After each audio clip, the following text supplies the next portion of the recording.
आपको परमिशन दी मैंने अनम्यूट की। जी। सर एक्चुअली मैंने आज पहली बार आपकी क्लास ये अटेंड करी है हुँ, और जो स्वर विज्ञान के आपने जो वीडियोस डाल रखे हैं यूट्यूब पे, वो मैं 6 कंप्लीटली मतलब घोल के पी गई हूँ जैसे जिसको बोलते हैं। मैंने दिए वाला कर लिया, मैंने चंद्र नाड़ी और सूर्य नाड़ी का प्रैक्टिस कर लिया है। मैंने वो जो दिया और सिनेमन पाउडर वाला जो आप कर रहे हैं, वो मैं 3-4 दिन से लगातार कर रही हूँ। मेरा सर एक ही वो है क्वेश्चन कि अभी इतनी सारी क्लासेस हो गई हैं, तो नया बैच क्या? हाँ, अभी मैं ना आज क्लास में मैं इसका भी अनाउंसमेंट कर दूँगा, ठीक है? जी, तो ठीक है। मुझे ये पूछना था कि हम बीच में से ऐड हो रहे हैं, तो जब नया शुरू होगा तो प्लीज़ मुझे ऐड कर लीजिएगा, मैं शुरू से करना चाह रही हूँ। मैं अभी बता दूँगा, आपका इसका आंसर दे दूँगा, ठीक है? जी, thank you so much sir. Play सब करनी है। देखिए 2 प्रकार के 3 प्रकार के लोग होते हैं। एक व्यक्ति होता है पैसा कमाने वाला। एक व्यक्ति होता है पैसा कमाने वाला। यार मेरा काम चले, मेरे पास क्लाइंट आए, मैं क्लाइंट की कंसल्टेंसी लूँ, मुझे पैसा मिले, उसका काम हो मत हो डज़न्ट मैटर। ऐसे लोग ज़्यादा दिन नहीं टिकते। ऐसे लोग ज़्यादा दिन इसलिए नहीं टिकते हैं क्योंकि होता क्या है वो उसका इंटेंशन क्या है? सिर्फ़ और सिर्फ़ वह उस विद्या का सदुपयोग कर रहा है या दुरुपयोग कर रहा है। आप लोग खुद समझ लीजिए कि कंसल्टेंसी लो, बुरा नहीं है। कंसल्टेंसी लेना चाहिए, पैसे लेने चाहिए, गुरु दक्षिणा तो लेनी ही चाहिए, परंतु इतनी मत लो कि सामने वाला दे ना पाए और इतनी लो कि सामने वाला दे दे, पहली कंडीशन। तो कई लोगों को मैंने देखा है, वो हर चीज़ पे पैसा, पहले आप पैसा दो, फिर हम ये करेंगे, पहले आप पैसा दो, फिर हम ये करेंगे। तो उन लोगों के साथ में एनर्जी जो होती है, वो फिर चैनलाइज़ नहीं हो पाती। एक समय तक वह विद्या उसका सदुपयोग कराती है, उसके बाद उस व्यक्ति का मतलब उस व्यक्ति का जो है नेम फेम है, जो रेमेडीज़ है वो डिस्ट्रॉय हो जाती है। दूसरा जो व्यक्ति सेवा के भाव से करता है, सेवा का भाव यह होता है जैसे आज आप लोग यहाँ बैठे हैं, 240 लोग हैं आज, ठीक है? अब ये 240 लोगों में कोई एक ऐसा व्यक्ति बोल दे कि सर मैंने ₹10 भी दिए हैं। लास्ट क्लास में मैंने जानबूझकर सिर्फ़ और सिर्फ़ ₹51 चार्ज किए थे, जानबूझ करके और लास्ट मोमेंट में पूरी क्लास फ्री कर दी थी मैंने। जिन लोगों ने पे किया था उनको भी मैंने थैंक यू बोला था और जिन्होंने नहीं पे किया था उनको भी मैंने थैंक यू बोला था। क्यों बोला था? क्योंकि जो व्यक्ति दे सकता है, जो सक्षम है, वो दे दे और जो नहीं दे सकता है वो मत दे। तो मैंने ये निकाला फिर कुछ लोगों ने ना कमेंट करना चालू कर दिया, आप तो फ्री बोलते हो, ₹51 ले रहे हो और मैंने कहा यार मैं तेरे को ₹501 दे देता हूँ, ले ले मेरे से उल्टा और मेरी क्लास आ जा। ऐसे स्टूपिड जैसे कमेंट करना बहुत मूर्खता वाली बात होती है। ₹51 आज कोई बहुत बड़ी कीमत नहीं होती है। मैंने सिर्फ़ और सिर्फ़ क्यों लिया था? ताकि वह उस चीज़ की वैल्यू समझे, इसलिए। तीसरा थिंग ये होता है कि जो व्यक्ति प्योरेस्ट ऑफ द प्योर होता है, जो मेडिटेशन करता है, जो हीलिंग करता है, जो परमात्मा के साथ कनेक्ट होता है, उस व्यक्ति के अंदर में जो इंटेंशन उसके अंदर से आती है, जैसे कई लोग हीलर होते हैं, उनको भी नहीं पता होता है कि मुझे इसको कौन-सी रेमेडी देनी है। अचानक से उसके दिमाग में एक बात आती है कि यार एक काम करो, ये वाला उपाय करो, तुम्हारा काम बन जाएगा। और वो कर लेता है, उसका काम बन जाता है। क्यों? क्योंकि जब वह अपने स्पिरिचुअल गुरुओं के साथ कनेक्ट होता है, जब वह व्यक्ति अपनी डिवाइन सोल के साथ कनेक्ट होता है या नॉर्मल हम जो एंजल हीलिंग करते हैं, तो जो व्यक्ति एंजल के साथ कनेक्ट होते हैं, तो एंजल उसके सबकॉन्शियस माइंड में आके एक हिंट दे देती है कि इसको यह चीज़ बता दे, इसका ठीक हो जाएगा। हर व्यक्ति के साथ में एक डिवाइन पावर है, आप माने या ना माने। आपको लगता होगा कि कहाँ है, वो दिखती है नहीं। 5 मिनट साँस लेना बंद कर दो, पता चल जाएगा, आपकी डिवाइन पावर कहाँ है। जिसका लॉजिक है, भई साँस को तो कोई देख नहीं सकता। तो हर व्यक्ति के साथ में एनर्जीज़ होती है। अब कई लोग ना ऐसे लॉजिक मारते हैं, तो मैं उनको एक ही चीज़ कहता हूँ, अगर मेरी बात पे यकीन नहीं है, तो अपने घर पे जाना, घर पे ही हो, स्विच बोर्ड ऑन करना, थोड़ा हाथ में पानी डाल लेना और अपनी एक उँगली डाल के देख लेना। आपको पता चल जाएगा कि एनर्जी होती है या नहीं। ये लॉजिक है। अगर एनर्जी को आप नहीं मानते, तो इलेक्ट्रिसिटी का बिल क्यों पे करते हो? मत पे करो। एनर्जी दिखती नहीं है। कोई देखा है क्या? इलेक्ट्रिसिटी को किसी ने देखा है? अब कुछ हो यहाँ पे कुछ तर्क वाले होंगे, हाँ सर बिल्कुल देखते हैं, बल्ब जलता है, तो भैया वो बल्ब है। एक कटी हुई तार है जो छिली हुई है, एक कटी हुई तार है जो छिली हुई है जिसमें ऊपर से कॉपर दिख रहा है। क्या आपको पता चल जाएगा कि इस तार में करंट है या नहीं है? जब तक आप उसको छूकर नहीं देखोगे। तो आपको पता चल गया ना, जब छुओगे तो झटका लगेगा और जब छुओगे नहीं लगा मतलब एनर्जी का प्रवाह नहीं हो रहा है।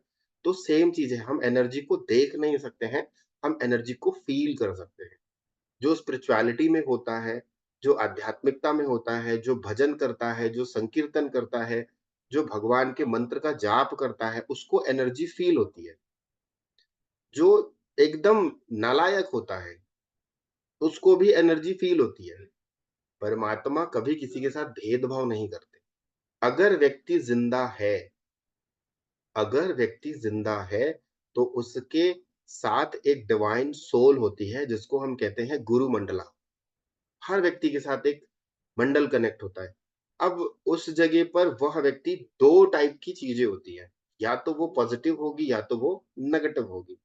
तो जब व्यक्ति अपने चक्रास को हमारे 5 शरीर होते हैं, किसी को पता है? आप बोलोगे सर पहली बार सुन रहे हैं 5 शरीर, जो मेडिटेशन करते हैं उनको आइडिया होगा। जो कभी हीलिंग की क्लासेस किए होंगे उनको आइडिया होगा और जो नए होंगे उनको क्या लगेगा सर एक ही तो दिखता है, 5 कहाँ से दिख रहा है? हमारे 5 लेयर्स की बॉडी होती है। ये अन्नमय कोश है। ये जो हमारा बॉडी आप देख रहे हो ना अन्नमय कोश। इसके बाद एक और लेयर है जिसको हम कहते हैं प्राणमय कोश, फिर मनोमय कोश, फिर ज्ञानमय कोश, फिर है आनंदमय कोश। तो अन्नमय कोश को कैसा बोला गया? जो अनाज आप खाते हो वो आपके शरीर में लगता है। अनाज, अन्नमय कोश मतलब अनाज, ठीक है? अब उस अनाज से जो आपको एनर्जी मिलती है, जो प्राण शक्ति मिलती है, उसे हम कहते हैं प्राणमय कोश। फिर उसके बाद आता है मनोमय कोश। मन के अंदर भी हमारे पॉजिटिविटी और नेगेटिविटी है। मनोमय कोश, फिर ज्ञानमय कोश। ज्ञान आप कितनी भी पुस्तकें पढ़ लो, आप कितना भी नॉलेज ले लो, आप दिन भर में, महीने में आप 30 पुस्तकें पढ़ लो, ज्ञान बाहर से नहीं आता। ज्ञान कहाँ से आता है? आउटसाइड से या इनसाइड से? Everything is inside.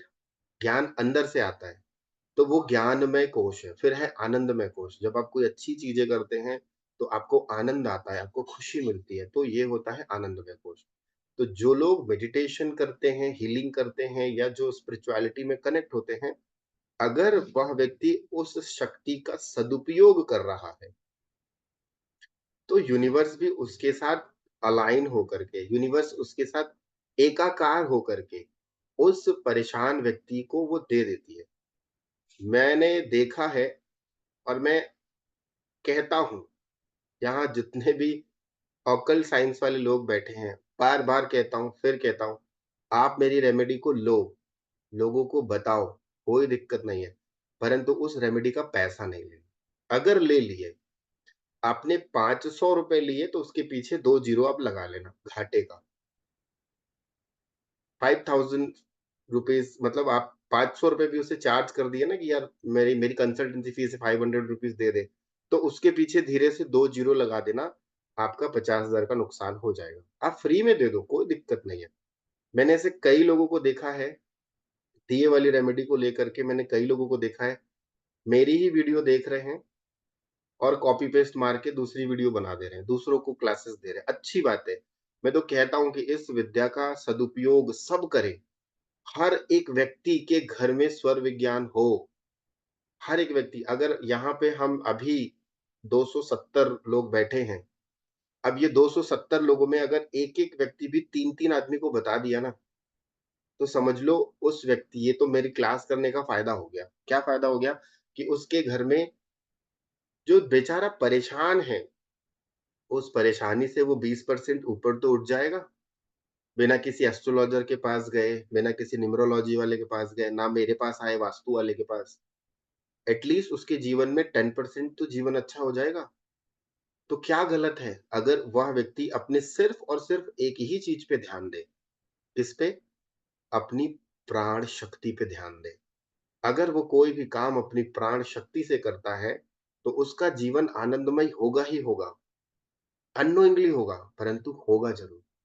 और हम क्या करते हैं, हमें सिखाया नहीं गया, हमें बताया नहीं गया, हमें सिर्फ़ यह बोला गया बेटा पढ़ो, अच्छे नंबर लेके आओ, जॉब करो, उसके बाद जॉब में स्ट्रगल करो, हाहाकार मचाओ, फिर दूसरे के साथ बुरा करो, उसकी टाँग खींचो तो आगे बढ़ जाओगे, उसकी टाँग खींचोगे तो आगे बढ़ जाओगे, उसके हक का मारोगे तो तुम्हें पैसा मिलेगा। मतलब दूसरों को दबा कर के ऊपर उठना, ये प्रकृति नहीं सिखाती।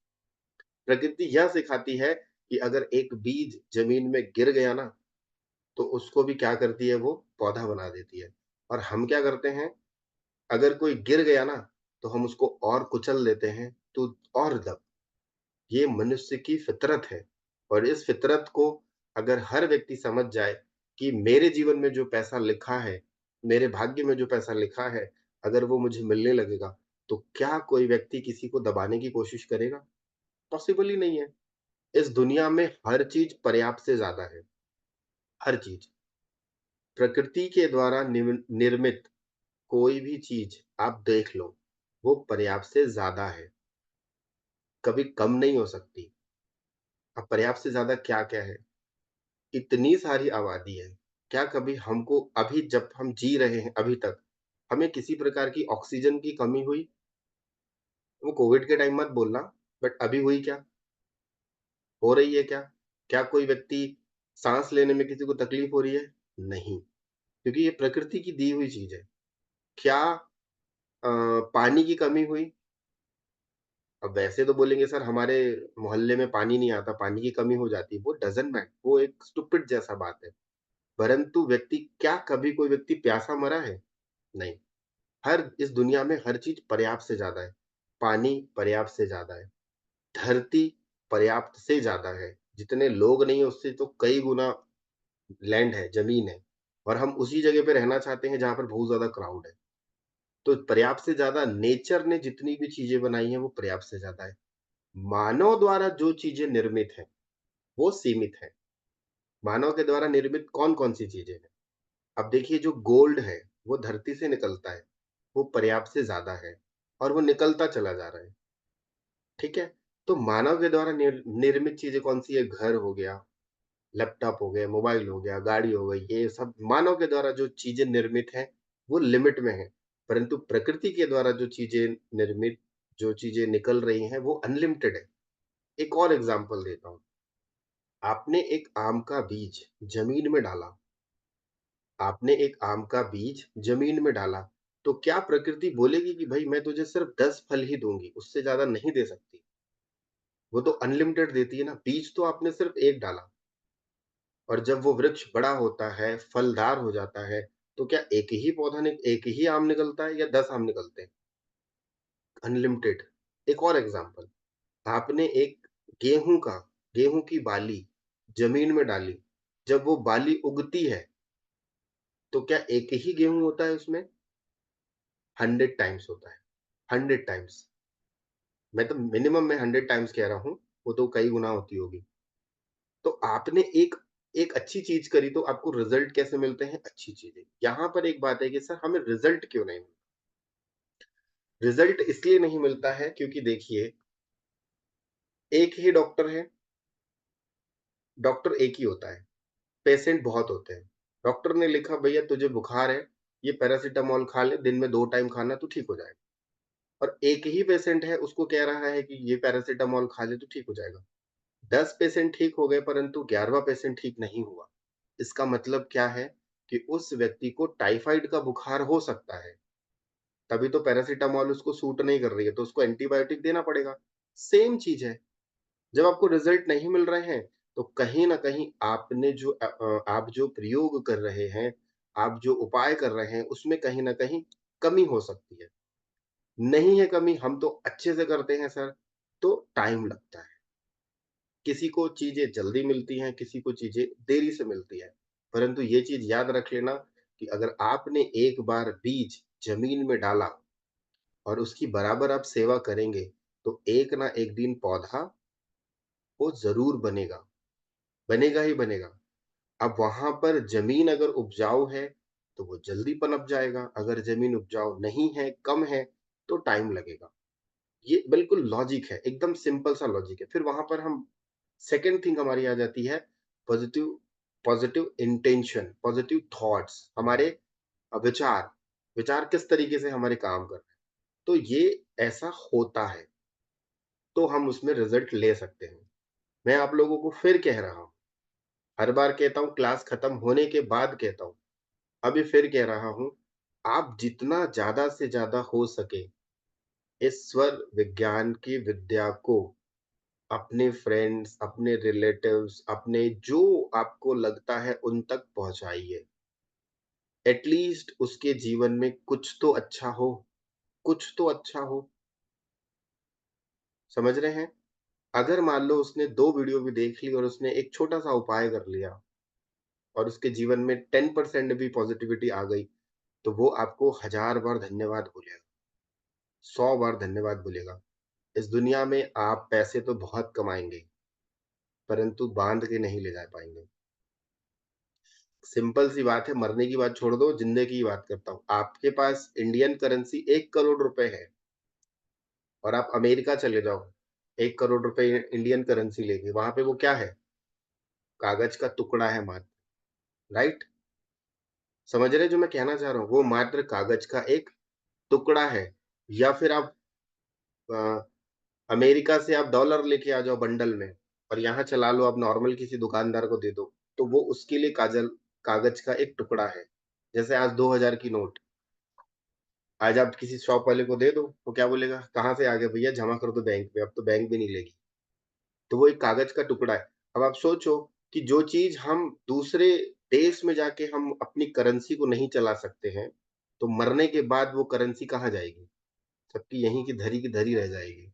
तो कर्म अच्छे होंगे, लोगों की मदद करेंगे, तो वो कर्म के साथ जो एक चीज़ मिलती है, जिसको हम कहते हैं ब्लेसिंग, जिसको हम कहते हैं आशीर्वाद, जिसको हम कहते हैं थैंक यू, वो साथ जाता है और वही हमारे जीवन का मेन उद्देश्य है। ठीक है, एक और बहुत बड़ी चीज़ बताता हूँ, जितने भी लोग एस्ट्रोलॉज़र को अपनी कुंडली दिखाते हैं, जितने भी लोग, और जब एस्ट्रोलॉज़र कहता है कि अरे यार तुम्हारे ना ये प्लैनेट बहुत खराब है, बहुत ज़्यादा खराब है, इसलिए तुम्हारे जीवन में ऐसा हाहाकार मचा है। इन प्लैनेट को आप अच्छा करो, ये करो, वो करो, फलाना करो, ढिमाका करो, सब करते हैं। फिर भी रिज़ल्ट नहीं मिलता तो वो क्या कहते हैं, यार सही बात है कि मेरे जीवन में ना सब कुछ खराब है। अरे उस व्यक्ति की कुंडली में 10th हाउस होते हैं, 12 घर होते हैं। 12 घर में कोई ना कोई प्लैनेट तो ऐसा होगा जो अच्छा होगा, कोई ना कोई प्लैनेट तो होगा जो एक प्लैनेट तो अच्छा होगा। अगर वो एक प्लैनेट ना उसको 10% रिजल्ट भी दे दिया ना, तो उसकी जो स्थिति और परिस्थिति है, उससे वो 10 गुना आगे चला जाएगा। मैं कहना जो चाह रहा हूँ, शायद कुछ लोग समझ पा रहे होंगे, कुछ लोग नहीं समझ पा रहे होंगे, मैं फिर से रिपीट करता हूँ।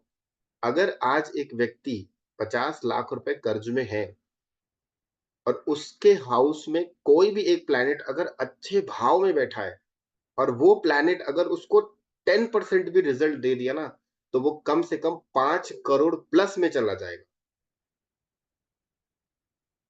50 लाख माइनस में नहीं रहेगा, 5 करोड़ प्लस में चला जाएगा। तो ये चीज़ें कब आती हैं? जब व्यक्ति अपनी अपनी एनर्जी को चैनलाइज़ करता है। आपको एक बहुत अच्छी चीज़ बताता हूँ, रावण रावण की आप लोगों ने ये स्टोरी के फॉर्म में सुनी है मैंने, बाकी मुझे भी सच्चाई नहीं पता, बट कुछ हद तक ये सच्चाई भी है। जब रावण छोटे थे, तो उन्होंने कहा कि मुझे दुनिया का सबसे विद्वान मतलब व्यक्ति बनना है। तो उनके गुरुजी बहुत अच्छे एस्ट्रोलॉज़र थे। उन्होंने कहा कि बेटा तेरी कुंडली में ना ये ग्रह खराब बैठे हैं, तू कभी जीवन में अच्छा प्लान मतलब अच्छा ज्ञानी नहीं बन सकता। रावण ने उसी समय प्रतिज्ञा करी कि मैं दुनिया का सबसे अच्छा विद्वान पंडित बन के दिखाऊँगा और उसी दिन से उसने मेहनत करना चालू करी और उसने अपनी कुंडली को झूठा साबित किया और रावण ने 9 के 9 प्लैनेट को अपनी लंका में दबा के रखा था। पता है आप लोगों को? रावण दुनिया का सबसे बड़ा विद्वान पंडित था और रावण संहिता एस्ट्रोलॉजी में रावण संहिता पढ़ी जाती है और एस्ट्रोलॉजी में रावण संहिता में जो रेमेडीज़ दी गई हैं, उन रेमेडी का प्रयोग किया जाता है। रावण इतना बड़ा विद्वान पंडित था, उसकी कुंडली में लिखा हुआ था कि तुम कभी जीवन में राजा नहीं बन सकते। वो उसने प्रतिज्ञा करी, मैं सारे के सारे प्लैनेट को बंदी बना के रखूँगा, अपने पैरों के नीचे। और रावण शनि को उल्टा लटका के रखा था लंका में और छुड़ाने कौन गया था? हनुमान जी। ये तो स्टोरी पता ही होगी आप लोगों को छोटी-सी, कि हनुमान जी की जब वो व्यक्ति पूजा करता है, तो शनि उस व्यक्ति को आशीर्वाद देते हैं। क्यों देते हैं? इसलिए देते हैं क्योंकि रावण के चंगुल से हनुमान जी ने उसको बाहर निकाला था। तो ये हर व्यक्ति के अंदर अगर एक रावण जाग जाए, वैसा वाला रावण नहीं, रावण बुरा नहीं है, रावण बुरा नहीं है, रावण को हमने बुरा बनाया। रावण के अंदर सिर्फ एक चीज़ थी, वो क्या गलत थी, उसने माता को लेकर चले गया। वो भी प्रकृति का नियम था, वो भी एक पूरी स्क्रिप्ट लिखी हुई थी, कि तू बेटा गलती करेगा, तो तेरे को राम भगवान आकर के मारेंगे। अगर वो गलती करता ही नहीं, तो मरता नहीं, क्योंकि उसको तो अमरत्व का वरदान प्राप्त था। तो इसीलिए भगवान बुद्धि को भ्रष्ट करते हैं, कि कुछ तो गलती करेगा बेटा। और जब गलती करेगा तो पनिशमेंट मिलेगी। इसलिए उसने वो बाकी आप देख लो, अगर रावण के अंदर में कोई गलत चीज़ें होती, तो चाहता तो माता सीता को छू भी सकता था, परंतु उसने टच तक नहीं किया। वो मर्यादा में था, इसलिए था, उसको मालूम था मेरी मृत्यु होगी। ये पूरी की पूरी स्क्रिप्ट लिखी हुई है। भगवान ने सब कुछ पहले से रच के रखा है। खैर वो अलग टॉपिक है। ये वीडियो यूट्यूब में जाएगी तो कुछ लोग कमेंट मार देंगे या आप रावण की तारीफ कर रहे हो। बाकी रावण वाक़ई में ही बहुत अच्छा था। रावण के अंदर जो गुण थे उसको पकड़ो, रावण के अवगुण को नहीं। हर व्यक्ति के अंदर 2 गुण होते हैं, अवगुण और निर्गुण अवगुण, गुण और निर्गुण। तो हमें उस व्यक्ति का जो गुण है उसको ले लो, जो उसके अंदर अवगुण है उसको हटा दो। तो ये चीज़ें होती हैं, ठीक है? तो अभी हम आगे थोड़ा-सा बढ़ते हैं। 1 मिनट, कुछ लोग हैंड रेज़ कर रहे हैं, कुछ हो गया क्या? से रिलेटेड एडवांस से रिलेटेड थोड़ी-सी चीज़ें बताता हूँ कि लास्ट टाइम जैसे मैंने बताया था सगुण, निर्गुण, बहुत सारे लोगों को कन्फ्यूज़न है, सगुण और निर्गुण। जैसा अभी हुसैन जी ने कहा, डॉक्टर हुसैन जी ने कहा कि आपने इसको जोड़ा है। ये दरअसल मैंने जोड़ा नहीं है हुसैन जी। मेरे गुरु ने मुझे जो ज्ञान दिया, उन्होंने कहा कि आप इस विद्या को इसके साथ कनेक्ट करके देखो, रिज़ल्ट आप बहुत अच्छे ले लो। इसलिए मैं इसको एक साथ कनेक्ट कर दिया। तो कभी भी जीवन में कोई भी जब आप काम करते हो, एक बहुत बड़ा टिप दे रहा हूँ। इस टिप को अपने जीवन में धारण कर लेना। जैसे हम कहते हैं ना कि धारण का मतलब ये होता है कि जैसे कि एक महिला है मंगलसूत्र धारण कर लेती है, ठीक है? एक पुरुष है कपड़े को धारण कर लेता है, खाना खाना नहीं भूलते, पानी पीना नहीं भूलते, अपने दैनिक कार्य नहीं भूलते, वैसे ही इस कार्य को भी कभी मत भूलना।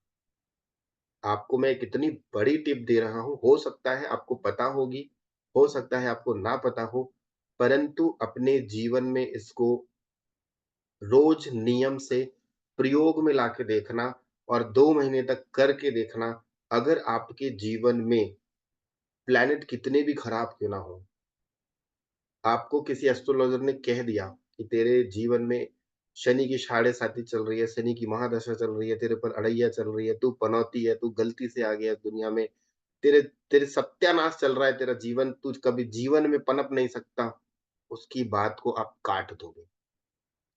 क्योंकि स्वर उदय एक ऐसी विद्या है जिसको हम नॉर्मल शब्दों में कहते हैं, हींग लगे ना फिटकरी रंग भी चोखा आए।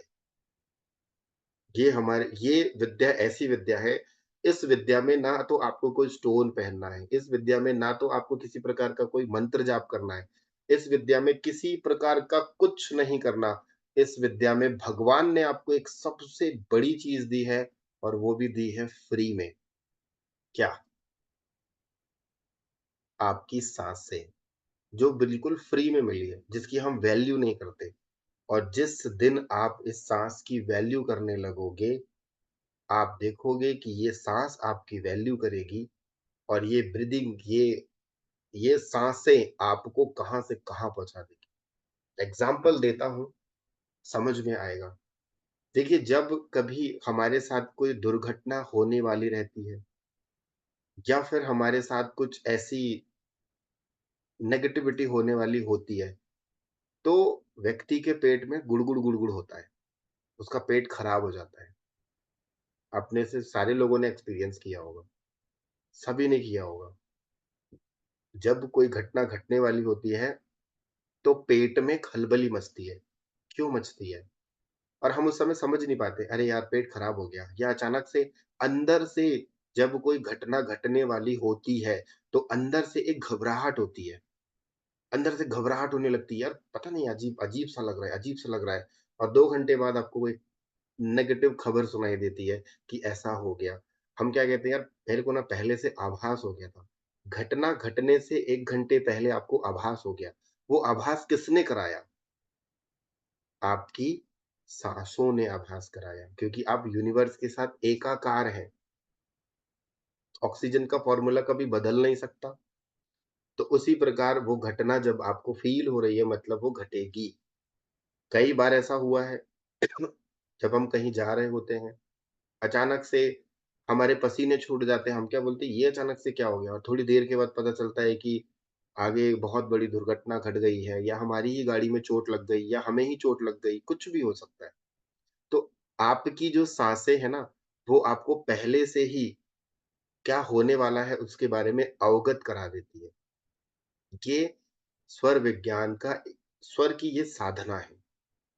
अगर आपने इसको साध लिया, अगर आपने अपने स्वर को साध लिया, आप ये समझ लेना, आप अपने जग को साध लिया। आप अपने जग को साध लिए, आपने अपनी चीज़ों को साध लिए, आपने अपने उस पे ध्यान लगा लिया। हम क्या करते हैं, दूसरी जगह पे भागते हैं, दूसरी चीज़ों पे भागते हैं। ये कर लेते हैं, वो कर लेते हैं, फलाना कर लेते हैं, ढिमाका कर लेते हैं। आपको कभी रिज़ल्ट नहीं मिलेगा। अब यहाँ से आपको अपने स्वर को ध्यान से साधना है, और इस स्वर को अपने जीवन में उपयोग करना है।